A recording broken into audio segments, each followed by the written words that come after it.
The Elimination Chamber 2022 is history.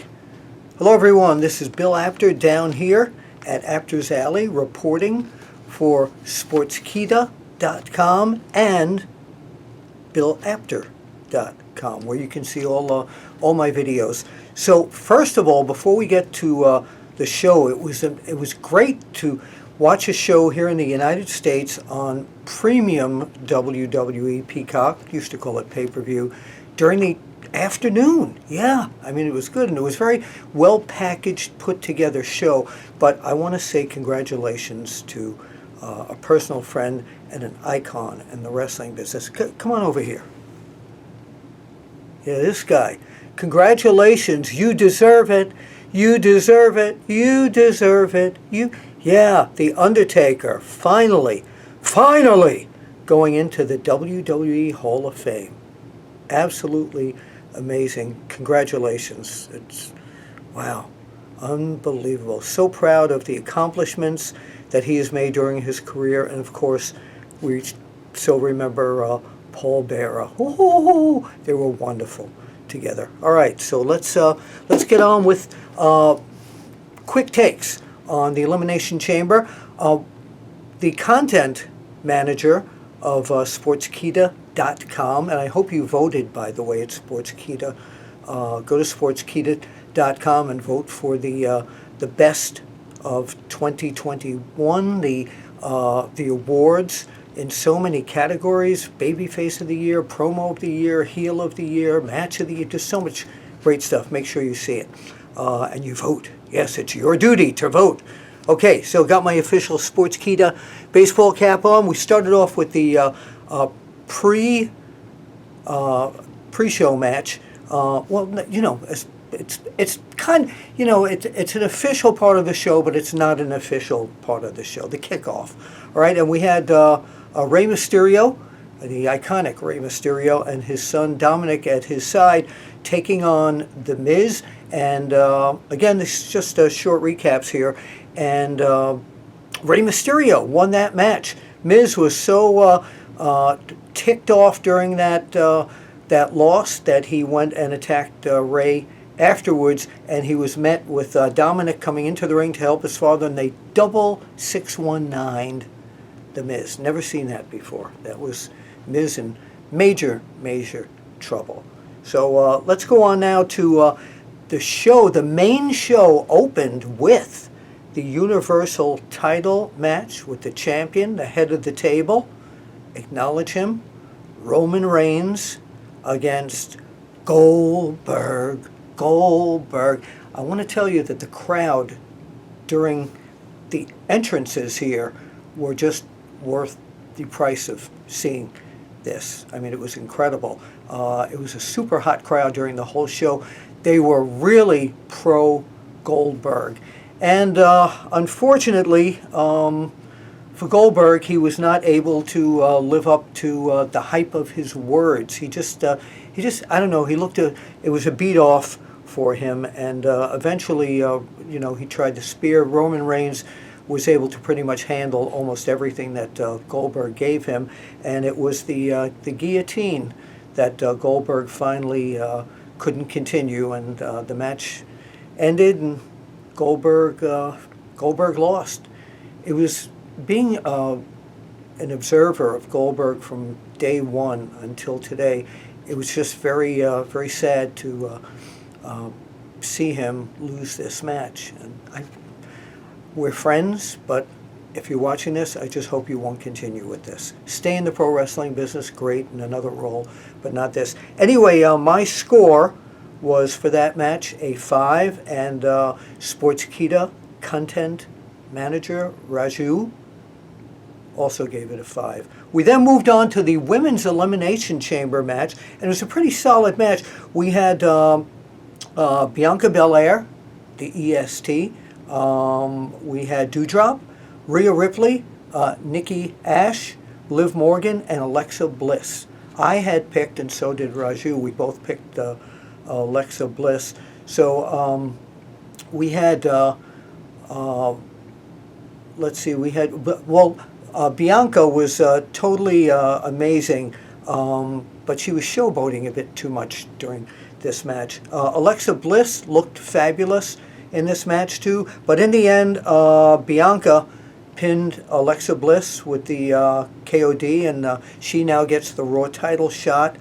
This is 2 years in a row she won at WrestleMania. So, but again, a good match. I gave it a 7 out of 10, and Raju gave it a 7.5 out of a possible 10.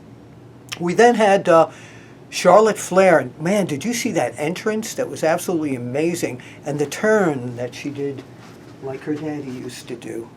So we had, with the belt, she just looked so regal.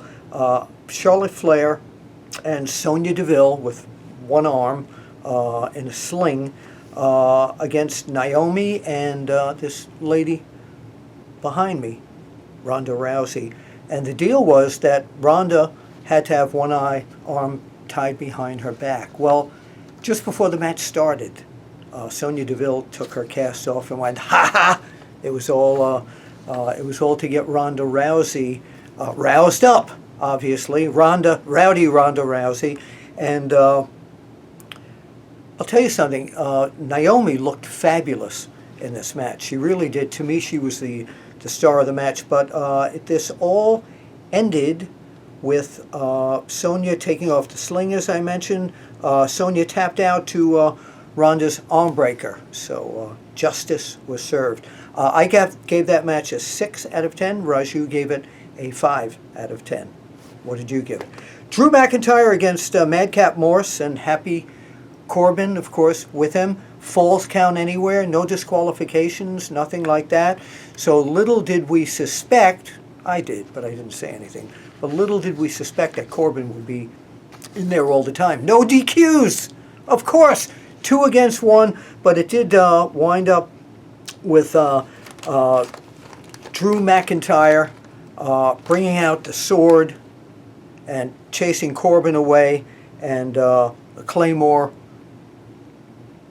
to win, and he stood with the sword up real regally here, and his foot on Madcap. Not a funny time for Madcap Morrison, Happy Corbin.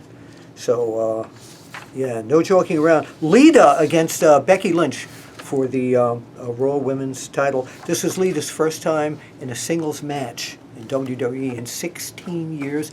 She looked fabulous. There were so many false finishes. It was the older generation against the newer generation. It was Becky Lynch's hero against Becky Lynch. And we thought several times that Lita was going to win this match. We really did. I mean, she was that good. Yeah, she was that damn good. And finally, it was Becky with the manhandle slam and a pin. But Lita, if you're watching this, you were fabulous. You were absolutely awesome. And I hope we haven't seen the end of your in-ring career. Now, finally, to the men's elimination chamber match. An incredible finish. I haven't seen a finish like this in ages. This was death-defying, some of the things that went on here. So I'm going to give you some of the highlights. Of course, the field here was WWE champion, the almighty Bobby Lashley. The phenomenal AJ Styles. Riddle. He needs something in front of him, too. Mr. McMahon's boy, Austin Theory. Seth frickin' that drives me crazy when he does that. Rollins and Brock Lesnar. So during this match, Austin Theory was slammed into the pod of Bobby Lashley, and it broke the pod, and Lashley hit something in that pod and was unable to continue. So he was out. He was out. So one of the other members of this, competitors in this match, was definitely going to be the WWE champion going against Roman Reigns at WrestleMania, the Universal Champion. So who was it going to be? Well, it came down, and it was shocking. It came down to be Brock Lesnar, of course, and Austin Theory. And the finish to this was so, as I mentioned, daredevilish,